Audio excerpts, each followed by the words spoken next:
நமக்கு ஆண்டவர் வசனத்தின் மூலமாக தராரு. இதோ உனக்கு விரோதமாய் கூட்டம் கூடினால், அது நான் செஞ்ச கூட்டம் கிடையாது, நான் ஏற்பன கிடையாது, அது வேறு யாரோ ஒருத்தர் செஞ்சுருக்காங்க.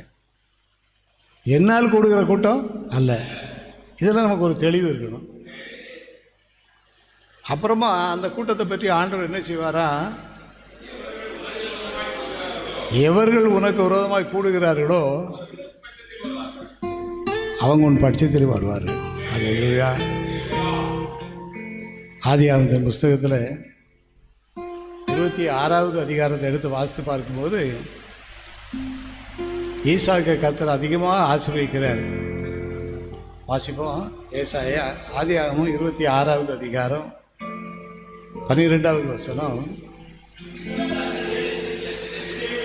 ஈசாக்கு அந்த தேசத்தில் விதை விதைத்தான்.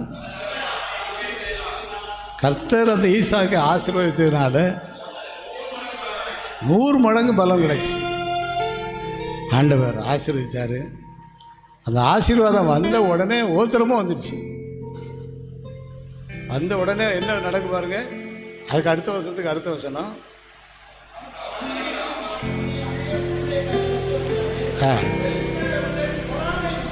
பொறாமை கொண்டு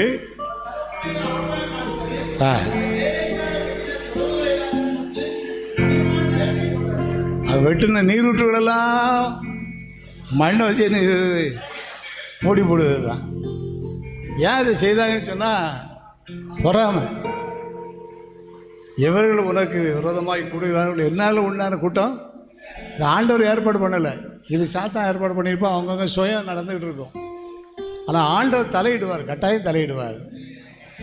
நமக்கு விரோதமாக யார் எழுப்பினார்களோ அவர் நம்முடைய பட்சத்தில் என்ன செய்வாங்க, வருவாங்க.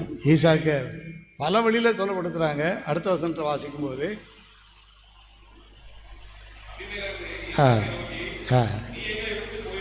எங்களை விட்டு போயிரு, எங்களை பார்க்கல யாரும் பலசாலிங்க இருக்கக்கூடாது, ஆனால் நீ பலசாலியாக இருக்க, அதனால் நீ கண்டிப்பாக எங்களை விட்டு என்ன செய்யணும், போயிட்டு தான் ஆகணும். இல்லைன்னா அவனை தூக்கி கொண்டு நாங்கள் கொண்டு என்ன செய்வோம், நீரூற்றுக்குள்ளே மண்ணை கொண்டு போட்டால் இப்போ ஒன்றே கொண்டு போட்டுருவோம், உள்ள கொண்டு முடியாது அப்படின்னா ஆண்டவர் கிரியை செய்தார் பாருங்கள். அதுக்கு அடுத்த வருஷம் வாசிப்போம்.